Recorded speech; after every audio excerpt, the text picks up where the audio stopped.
माँ जी, करण भैया ने पुलिस की हिरासत से भागकर अच्छा नहीं किया। खतरा और बढ़ गया है।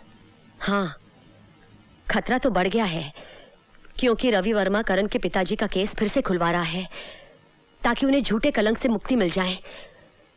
अगर ऐसे में कहीं करण नहीं, अगर करण का सामना रवि से हो गया तो वो उसे जिंदा नहीं छोड़ेगा।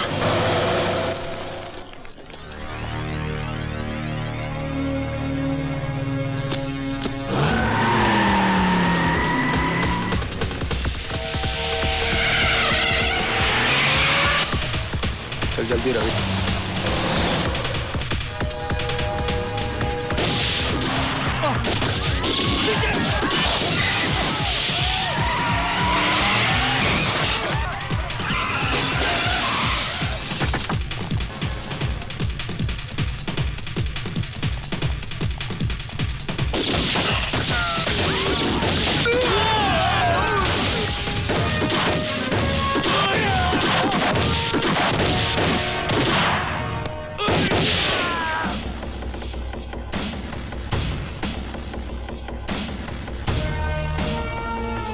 मैंने कहा था ना वकील, मैं तुझे जिंदा नहीं छोड़ूंगा। नहीं करण, मार डालो मुझे मारकर तुम अपनी पिता की मौत का बदला तो जरूर ले लोगे, लेकिन मेरी वजह से जो दाग उनके चरित्र पर लगा है वो तो वहीं मिटेगा, उसी अदालत में जहां वो लगा था। क्या तुम मुझे चंद घंटों की मोहलत नहीं दे सकते कि मैं वहां जाकर उन्हें बेगुनाह साबित कर दूं? उसके बाद तुम जो सजा मुझे देना चाहोगे ना, मैं उसे हंस के कबूल कर लूंगा। हाँ करण, रवि ठीक कह रहा है। यह अदालत में उन्हीं लोगों का भांडा फोड़ने जा रहा है जो तुम्हारे पिता की मौत के भी जिम्मेदार हैं, और वो लोग इसे अदालत तक पहुंचने नहीं दे रहे।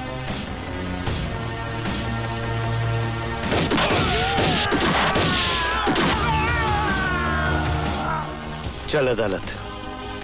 दुनिया की कोई भी ताकत तुझे अदालत पहुंचने से नहीं रोक सकती। चल!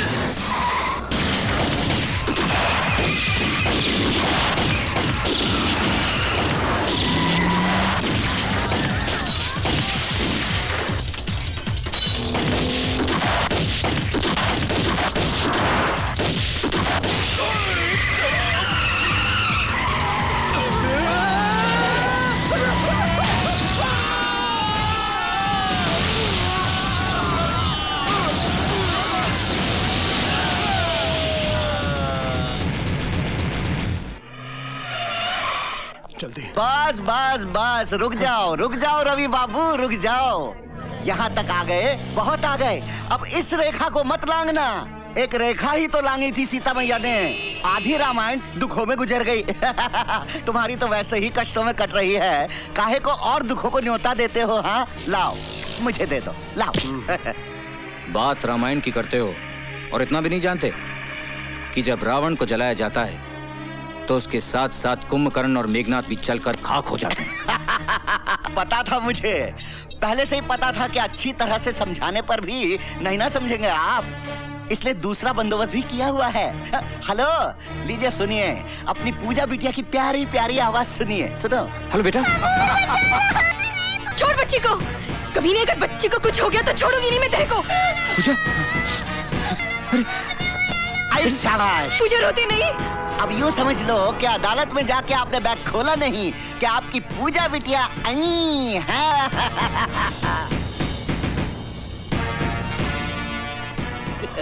हरामजादे, तू क्या समझता है कि तू मौत का नंगा नाच नाचेगा तो मैं डर के अपने इरादे बदल लूंगा? You bastard. जल्दी। नहीं।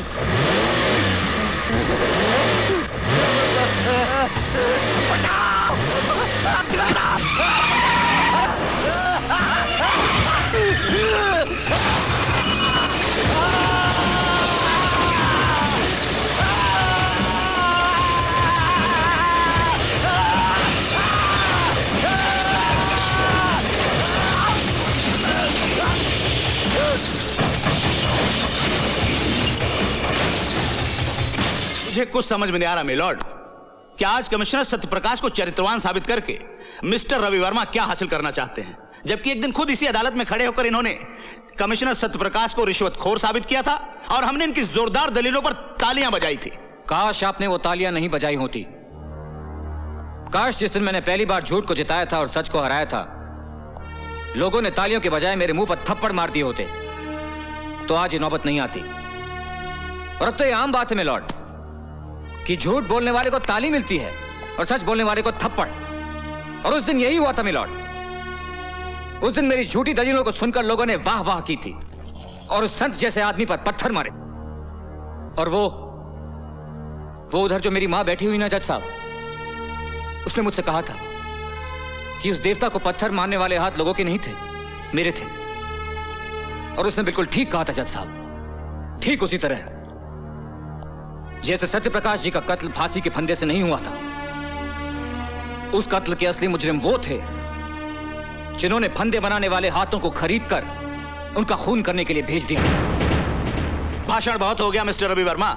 अगर आपके पास कोई नाम है और उसके खिलाफ कोई सबूत है तो पेश कीजिए, वरना खामखा अदालत का वक्त बर्बाद मत कीजिए। हाँ है, मेरे पास हर वो सबूत है।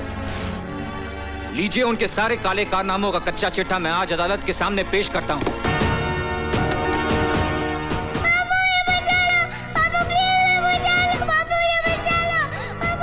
रवि, क्या बात है? कुछ नहीं, सोच रहा हूं धर्म, इंसाफ और सच्चाई की लड़ाई में गुरुओं ने भी अपने बच्चों को कुर्बान कर दिया था। देखता हूं आज उसकी अदालत में मेरी कुर्बानी क्या रंग लाती है।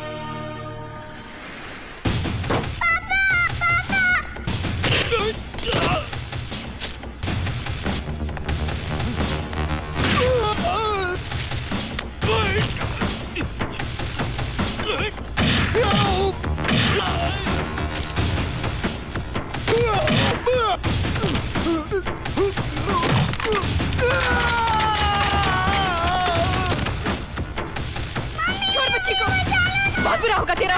छोड़ बच्ची को, कभी नहीं। छोड़ दे, देखो छोड़। बुरा। पूजा।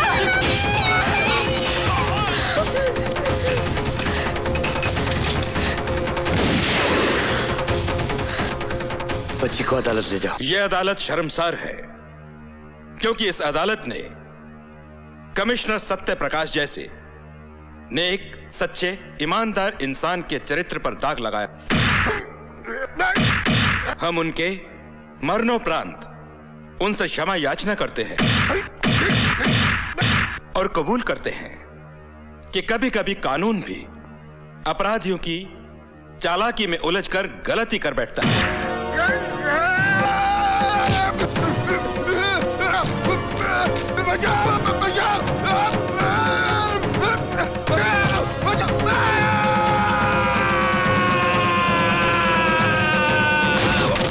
अदालत यह हुक्म जारी करती है कि कमिश्नर सत्यप्रकाश के खून के इल्जाम में तेजेश्वर सिंघाल को फौरन हिरासत में लिया जाए और इन पर बाकी मामलों के मुकदमे चलाए जाएं। रवि, पूजा।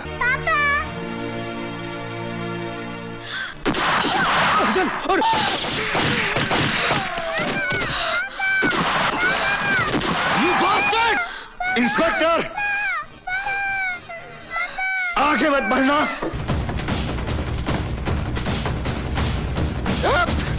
आगे हट जाओ। जाओ। हट जाओ।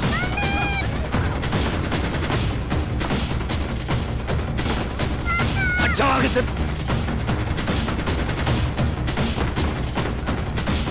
हट जाओ।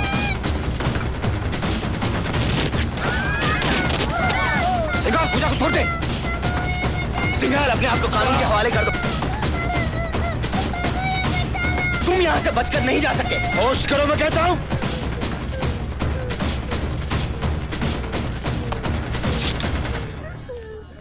हट जा, हट जा, हट जा, लड़की को गोली मार दूंगा। हट जा।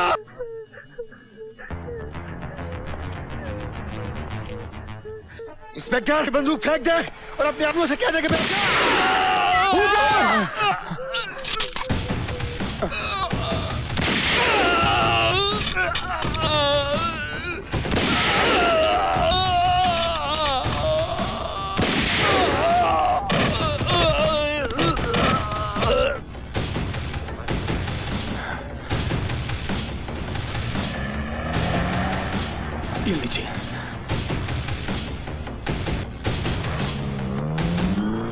चलिए करण भैया।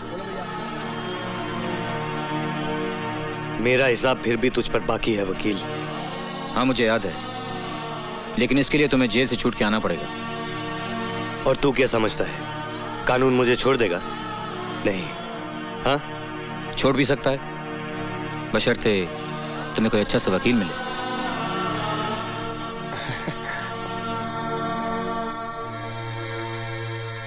तू लड़ेगा मेरा केस?